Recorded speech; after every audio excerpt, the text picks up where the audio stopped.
ಅನ್ನಭಾಗ್ಯದ credit ಸಿದ್ದುಗೆ ಸಿಗದಂತೆ ನಿಗೂಢ plan. ಅನ್ನಭಾಗ್ಯದ credit Modi ಹೆಸರಿಗೆ shift ಆಗುತ್ತಾ? ರಾಜ್ಯ ಬಿಜೆಪಿಯ ಆ ಮಾಸ್ಟರ್ ಪ್ಲಾನ್ ಏನ್ ಗೊತ್ತಾ?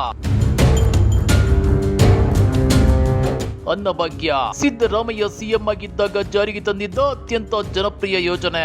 ಈ ಯೋಜನೆಯಿಂದಾಗಿ ಹೊತ್ತಿನ ತುತ್ತಿಗೂ ಪರದಾಡುತ್ತಿದ್ದ ಅದೆಷ್ಟೋ ಜನರು ಸಿದ್ದರಾಮಯ್ಯನವರನ್ನ ಎದೆಯಲ್ಲಿಟ್ಟು ಆರಾಧಿಸುತ್ತಿದ್ದಾರೆ. ಸಿದ್ದರಾಮಯ್ಯನವರಿಗೆ ದೇವರು ಒಳ್ಳೆಯದನ್ನ ಮಾಡ್ಲಿ ಅಂತ ಹಾರೈಸುತ್ತಿದ್ದಾರೆ. ಹೀಗಾಗಿ ಸಿದ್ದರಾಮಯ್ಯ ಇಂದಿಗೂ ಭಾಷಣ ಮಾಡುವಾಗ ಅನ್ನಭಾಗ್ಯ, ಇಂದಿರಾ ಕ್ಯಾಂಟೀನ್ ಯೋಜನೆಗಳ ಬಗ್ಗೆ ಹೇಳಿಕೊಳ್ತಾರೆ. ಅಷ್ಟೇ ಅಲ್ಲ, ನಾನು ಅಧಿಕಾರಕ್ಕೆ ಬಂದ್ರೆ ಉಚಿತವಾಗಿ 10 ಕೆಜಿ ಅಕ್ಕಿ ಕೊಡ್ತೀನಿ ಅಂತೇಳಿ ಪದೇ ಪದೇ ಹೇಳುತ್ತಿದ್ದಾರೆ. ಇದನ್ನ ಸೂಕ್ಷ್ಮವಾಗಿ ಗಮನಿಸಿದ ಬಿಜೆಪಿ ನಾಯಕರು ಅನ್ನಭಾಗ್ಯ ಯೋಜನೆಯನ್ನೇ ನಿಲ್ಲಿಸೋಕೆ ಹೊರಟಿದ್ರು. ಆದ್ರೆ ಬಡವರ ಆಕ್ರೋಶಕ್ಕೆ ತುತ್ತಾಗ್ತೀವಿ ಅಂತ ಭಾವಿಸಿ ಪ್ಲಾನ್ ಬಿ ರೆಡಿ ಮಾಡಿದ್ರು. ಆ ಪ್ಲಾನ್ ಬಿ ಏನ್ ಗೊತ್ತಾ? ಅದುವೇ ಅನ್ನಭಾಗ್ಯದ ಕ್ರೆಡಿಟ್ ಸಿದ್ದರಾಮಯ್ಯನವರಿಗೆ ಸಿಗದಂತೆ ಮಾಡೋದು.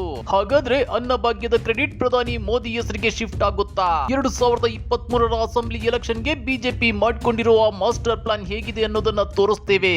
ಆದ್ರೆ ಅದಕ್ಕಿಂತ ಮೊದಲು ಹಲೋ ಕನ್ನಡ ಯೂಟ್ಯೂಬ್ ಚಾನಲ್ ಅನ್ನ ಸಬ್ಸ್ಕ್ರೈಬ್ ಮಾಡ್ಕೊಳ್ಳಿ. ಹಾಗೇನೆ ಪಕ್ಕದಲ್ಲಿರೋ ಬೆಲ್ ಬಟನ್ ಅನ್ನು ಪ್ರೆಸ್ ಮಾಡಿ.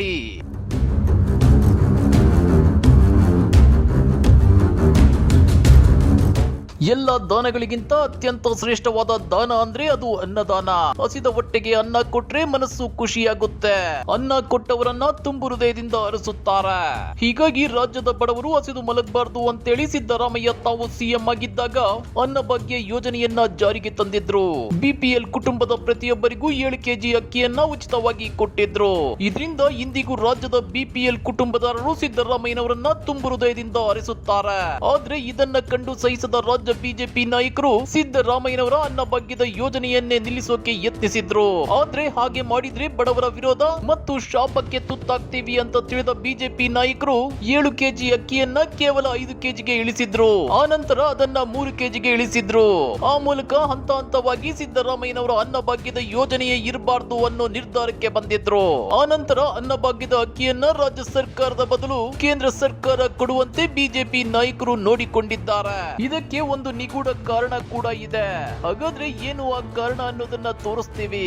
ಆದ್ರೆ ಅದಕ್ಕಿಂತ ಮೊದಲು ಅಕ್ಕಿ ವಿತರಣೆ ಬಗ್ಗೆ ಆಹಾರ ಸಚಿವ ಉಮೇಶ್ ಕತ್ತಿ ಹೇಳಿದ್ದೇನು ಅನ್ನೋದನ್ನ ತೋರಿಸ್ತೀವಿ ನೋಡಿ.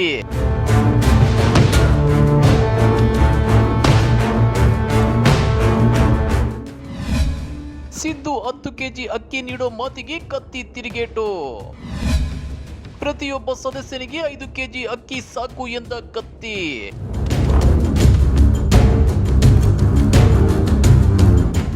ಬಿಪಿಎಲ್ ಕಾರ್ಡ್ ಹೊಂದಿರೋ ಪ್ರತಿಯೊಬ್ಬ ಸದಸ್ಯನಿಗೆ 5 ಕೆಜಿ ಅಕ್ಕಿ ಸಾಕು. ಇಷ್ಟು ಅಕ್ಕಿ ತಿಂಗಳ ಪೂರ್ತಿ ಆತನ ಹೊಟ್ಟೆ ತುಂಬಿಸುತ್ತೆ ಅಂತೇಳಿ ಆಹಾರ ಸಚಿವ ಉಮೇಶ್ ಕತ್ತಿ ಹೇಳಿದ್ದಾರೆ. ಅಷ್ಟೇ ಅಲ್ಲ, ಸಿದ್ದರಾಮಯ್ಯ ಸಿಎಂ ಆಗಿದ್ದಾಗ 7 ಕೆಜಿ ಅಕ್ಕಿ ಕೊಡ್ತಿದ್ರು. ಆದ್ರೆ ಮುಂದೆ ಚುನಾವಣೆಗೆ ಹೋಗಬೇಕಾಗಿರೋದ್ರಿಂದ 10 ಕೆಜಿ ಅಕ್ಕಿ ಕೊಡುತ್ತೇನೆ ಎನ್ನುತ್ತಿದ್ದಾರೆ ಎಂದು ತಿರುಗೇಟು ನೀಡಿದ್ದಾರೆ. ಹಾಗಾದ್ರೆ ಸರ್ಕಾರ ಕೊಡೋ 5 ಕೆಜಿ ಅಕ್ಕಿಯಲ್ಲಿ ಬಡವರು 3 ಹೊತ್ತು ಹೊಟ್ಟೆ ತುಂಬಾ ಊಟ ಮಾಡೋಕ್ಕಾಗುತ್ತಾ? ಬಡವರಿಗೆ ಅಕ್ಕಿ ಕೊಟ್ರೆ ಬಿಜೆಪಿ ನಾಯಕರಿಗೆ ಅಕ್ಕಿ ಹೊಟ್ಟೆ ಉರಿ ಅನ್ನೋ ಪ್ರಶ್ನೆಗಳು ಹುಟ್ಟಿಕೊಂಡಿವೆ.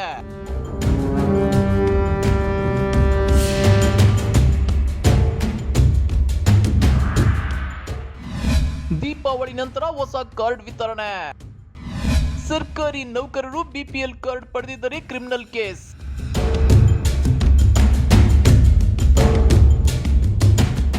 2.44 ಲಕ್ಷ ಬಿಪಿಎಲ್ ಕಾರ್ಡ್ಗಳನ್ನ ದೀಪಾವಳಿ ನಂತರ ವಿತರಣೆ ಮಾಡಲಾಗುವುದು.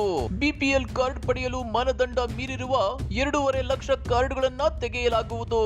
ಸರ್ಕಾರಿ ನೌಕರರು ಬಿಪಿಎಲ್ ಕಾರ್ಡ್ ಪಡೆದಿದ್ದರೆ ಕ್ರಿಮಿನಲ್ ಕೇಸ್ ಹಾಕಿಸಲಾಗುವುದು ಅಂತೇಳಿ ಸಚಿವ ಉಮೇಶ್ ಕತ್ತಿ ಹೇಳಿದ್ದಾರೆ. ನಿಮಗೆ ಗೊತ್ತಿರಲಿ, ಆಹಾರ ಸಚಿವರು ಬಡವರ ಬಗ್ಗೆ ಕೇವಲವಾಗಿ ಮಾತನಾಡ್ತಿರೋದು ಇದೇ ಮೊದಲಲ್ಲ.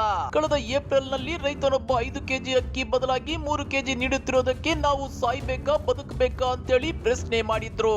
ಅದಕ್ಕೆ ಉತ್ತರಿಸಿದ್ದ ಆಹಾರ ಸಚಿವ ಉಮೇಶ್ ಕತ್ತಿ ಸಾಹೇಬ್ರು ಸಾಯಿ ಅಂತೇಳಿ ದೊಡ್ಡ ವಿವಾದ ಸೃಷ್ಟಿಸಿದ್ರು. ಹೀಗೆ ಆಹಾರ ಸಚಿವರು ಒಂದು ಕಡೆ ಬಿಪಿಎಲ್ ಕಾರ್ಡ್ದಾರರ ಅಕ್ಕಿಗೆ ಕತ್ತರಿ ಹಾಕಲು ಮುಂದಾಗಿದ್ರೆ, ಮತ್ತೊಂದು ಕಡೆ ಸಿದ್ದರಾಮಯ್ಯ ಜಾರಿಗೆ ತಂದಿದ್ದ ಅನ್ನಭಾಗ್ಯ ಹೆಸರನ್ನೇ ತೆಗೆದುಹಾಕಲು ಬಿಜೆಪಿ ಭರ್ಜರಿ ಪ್ಲಾನ್ ಮಾಡಿದೆ.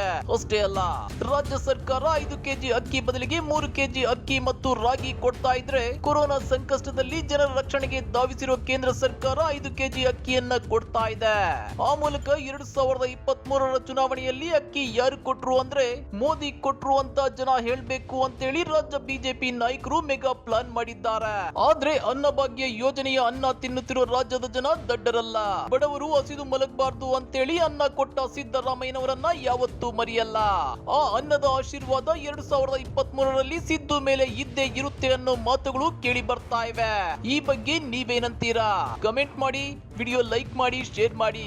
ಇಂಥ ಮತ್ತಷ್ಟು ರೋಚಕ ರಾಜಕೀಯ ಸುದ್ದಿಗಳನ್ನ ಮಿಸ್ ಮಾಡದೆ ನೋಡ್ಬೇಕು ಅಂದ್ರೆ ನಮ್ಮ ಯೂಟ್ಯೂಬ್ ಚಾನಲ್ ಅನ್ನ ಸಬ್ಸ್ಕ್ರೈಬ್ ಮಾಡ್ಕೊಳ್ಳಿ.